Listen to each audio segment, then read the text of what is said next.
Wow, bolalar ha. Yangi obzor kutyapsizlarmi? Futrak ko'rsataymi? Ketdik. Bugungi obzorimizga 4x2 futrakimiz. Ya'ni eng muhimi sizlar ko'p mijozlarimiz aytgandek fortichkasi 50 ga 50 bo'ldi.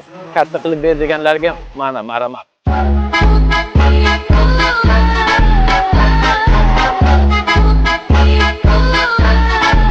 Ko'pchilikka ma'qul bo'lgan kalonni o'ynamiz. Endilikda fortichkani razmerini 50 ga 50 sm qilib berdik.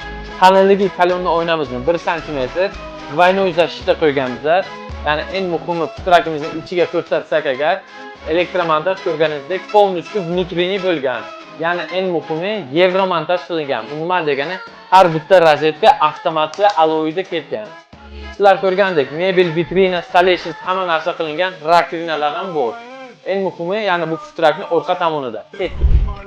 Bitta shtekir orqali полный kommunikatsiya elektromontajini sizlar futrakni подключение qila olasizlar. Masalan, tavbodan olyapsizlar, shtekirga ulayapsizlar, vech sistema ishlab ketyapti. Faqat sizlar uchun. Narx va boshqa ma'lumotlar olish uchun pastdagi nomerga telefon qilinglar. Sizlar bilan uz futrak